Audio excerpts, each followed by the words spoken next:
نحمدہ و نصلی علی رسولہ الکریم، اما بعد، فاعوذ باللہ من الشیطان الرجیم، بسم اللہ الرحمن الرحیم۔ رب اشرح لی صدری ویسر لی امری واحلل عقدۃ من لسانی یفقہوا قولی، اللہم فقہنا فی الدین۔ سورہ البقرہ آیت نمبر 65۔ وَلَقَدْ عَلِمْتُمُ الَّذِينَ اعْتَدَوْا مِنْكُمْ فِي السَّبْتِ فَقُلْنَا لَهُمْ كُونُوا قِرَدَةً خَاسِئِينَ۔ اور بلا شبہ یقیناً تم ان لوگوں کو جان چکے ہو جو تم میں سے ہفتے کے دن میں حد سے گزر گئے، تو ہم نے ان سے کہا ذلیل بندر بن جاؤ۔ اب اس آیت مبارکہ میں حضرت محمد صلی اللہ علیہ وآلہ وسلم کے عہد میں جو یہود تھے ان کو ان کی تاریخ یاد کروائی جا رہی ہے تاکہ وہ نصیحت پکڑیں اور آئندہ ایسا کام نہ کریں جو ان کے آباء و اجداد نے کیا تھا۔ بنی اسرائیل کو یہ حکم دیا گیا تھا کہ وہ ہفتے کے دن کاروبار نہیں کریں گے بلکہ چھٹی کریں گے اور اس دن آرام کریں گے اور اللہ تعالیٰ کی عبادات کریں گے۔ پھر جب یہود پر اخلاقی انحطاط کا دور آیا تو یہود اس دن اپنا کاروبار جاری رکھتے تھے اور تجارت وغیرہ بھی کرتے تھے۔ اب اس واقعے کی جو تفصیل ہے سورۃ الاعراف میں بیان کی گئی ہے، جس میں ایک مخصوص بستی کا ذکر آیا ہے جو سمندر کے کنارے آباد تھی اور ان لوگوں کا پیشہ ماہی گیری تھا۔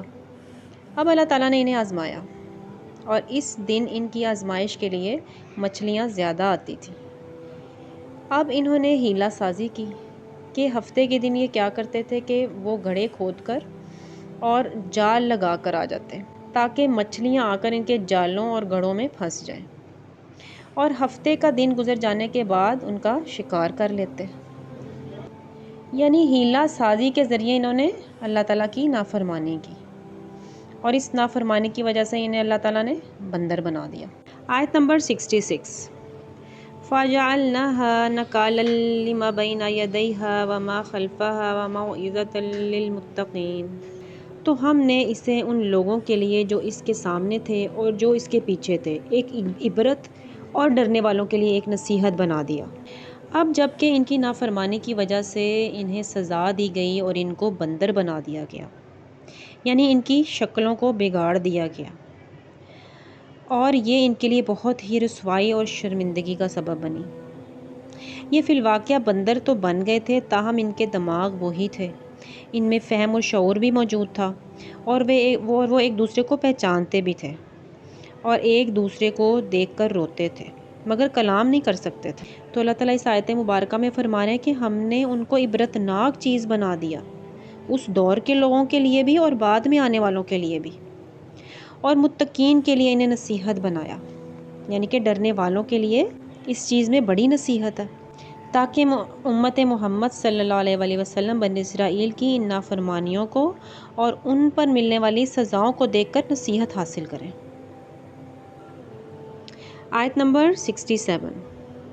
وَإِذْ قَالَ مُوسَىٰ لِقَوْمِهِ إِنَّ اللَّهَ يَأْمُرُكُمْ أَن تَذْبَحُوا بَقَرَةً قَالُوا أَتَتَّخِذُونَا هُزُوًا قَالَ أَعُوذُ بِاللَّهِ أَنْ أَكُونَ مِنَ الْجَاهِلِينَ۔ اور جب موسیٰ نے اپنی قوم سے کہا بے شک اللہ تمہیں حکم دیتا ہے کہ ایک گائے ذبح کرو، انہوں نے کہا کیا تو ہمیں مذاق بناتا ہے؟ کہا میں اللہ کی پناہ مانگتا ہوں کہ میں جاہلوں میں سے ہو جاؤں۔ اب اس آیت مبارکہ کو سمجھنے کے لیے یہ جان لیتے ہیں کہ اس کا حکم یعنی کہ گائے ذبح کرنے کا حکم کیوں دیا گیا۔ تو بنی اسرائیل کا ایک شخص مارا گیا، اس کے قاتل کا کچھ پتہ نہیں چلتا تھا، تو اللہ تعالیٰ نے موسیٰ علیہ السلام کو وحی کی کہ اس قوم کو حکم دو کہ وہ ایک گائے ذبح کریں، پھر اس کے گوشت کا ایک ٹکڑا مقتول کی لاش پر ماریں تو مقتول خود بول کر اپنے قاتل کا نام اور پتہ بتا دے گا۔ تو جب موسیٰ علیہ السلام نے اپنی قوم کو اللہ کا حکم سنایا تو وہ کہنے لگے کیا تم ہم سے مذاق کرتے ہو؟ یعنی گائے کو ذبح کرنے کا حکم دراصل بنی اسرائیل کی دکھتی رگ پر ہاتھ رکھنے کے مترادف تھا۔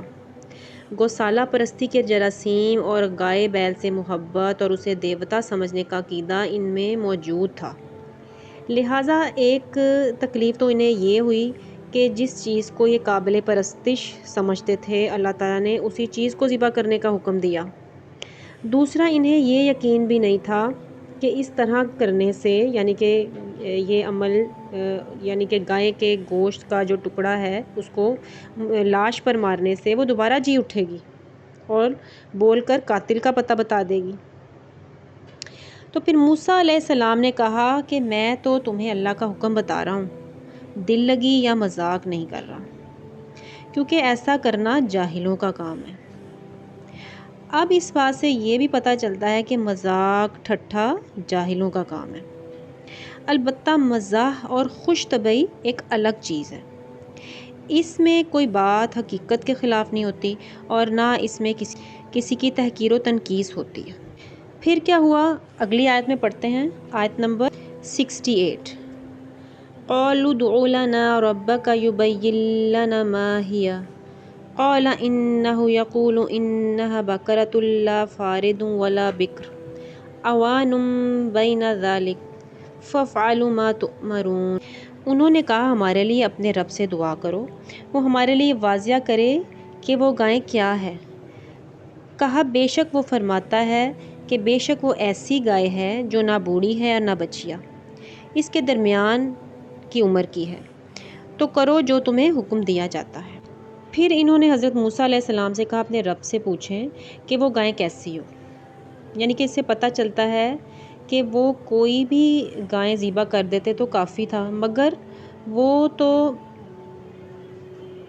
گائیں ذبح کرنے پر آمادہ ہی نہیں تھے اور موسیٰ علیہ السلام کے حکم سے سرتابی بھی نہیں کر سکتے تھے، اس لیے انہوں نے پے در پے سوال کیے جن کا مقصد اس کے سوا کچھ نہیں تھا کہ کسی طرح ان کی جان چھوٹ جائے، یعنی کہ انہیں یہ نہ کرنا پڑے۔ تو ان کے پوچھنے پر اللہ تعالیٰ نے کہا کہ وہ ایسی گائے ہوں جو نہ تو وہ بوڑھی ہو نہ بچی ہو، یعنی کہ اوسط عمر کی گائے ہوں، اور یہ کرو جس کا تمہیں اللہ تعالیٰ حکم دے رہا ہے۔ اگلی آیت، آیت نمبر 69۔ قالوا ادع لنا ربك يبين لنا ما لونها قال إنه يقول إنها بقرة صفراء فاقع لونها تسر الناظرین۔ انہوں نے کہا ہمارے لیے اپنے رب سے دعا کرو، وہ ہمارے لیے واضح کرے کہ اس کا رنگ کیسا ہو۔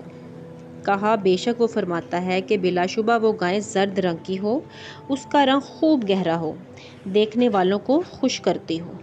اب انہوں نے پھر کہا کہ اپنے رب سے پوچھیں موسیٰ علیہ السلام کہ یہ گائے کس رنگ کی ہو۔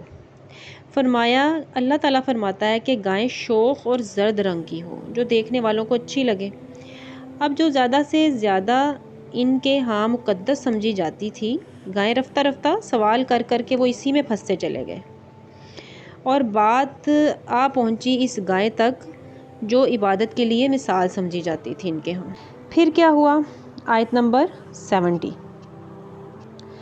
قالوا ادع لنا ربك يبين لنا ما هي إن البقرة تشابه علينا وإنا إن شاء الله لمهتدون۔ انہوں نے کہا ہمارے لیے اپنے رب سے دعا کریں، وہ ہمارے لیے واضح کرے کہ وہ گائے کیا ہے، بے شک گائے ہم پر مشابہ ہو گئی ہے، مشتبہ ہو گئی ہے، اور یقیناً ہم اگر اللہ نے چاہا تو مقصد کو پہنچنے ہی والے ہیں۔ پھر انہوں نے حضرت موسیٰ سے کہا کہ اپنے رب سے پوچھیں کہ وہ گائے کیسی ہو، یعنی کہ ہمیں شبہ ہو گیا اس کے بارے میں کہ وہ گائے کیسی ہونی چاہیے۔ پھر اگلی آیت میں فرمایا، آیت نمبر 71۔ قال إنه يقول إنها بقرة لا ذلول تثير الأرض ولا تسقي الحرث مسلمة لا شية فيها قالوا الآن جئت بالحق فذبحوها وما كادوا يفعلون۔ کہا بے شک وہ فرماتا ہے کہ بے شک وہ ایسی گائے ہیں جو نہ جوتی ہوئی ہے کہ زمین میں ہل چلاتی ہو اور نہ کھیتی کو پانی دیتی ہو، صحیح سالم ہے، اس میں کسی اور رنگ کا نشان نہ ہو۔ انہوں نے کہا اب تو صحیح بات لایا ہے، پس انہوں نے اسے ذبح کیا اور وہ قریب نہ تھے کہ کرتے۔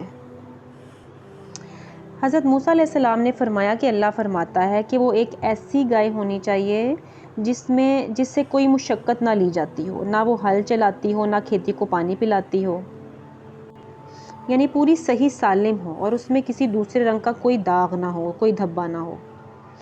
اب وہ کیا کرتے، گھراؤ میں آ گئے۔ پھر انہوں نے کہا ٹھیک ہے، اب آپ نے واضح کر دیا ہمیں کہ گائے کیسی ہونی چاہیے۔ پھر انہوں نے اس گائے کو ذبح کیا، حالانکہ وہ یہ کرنے والے نہ تھے۔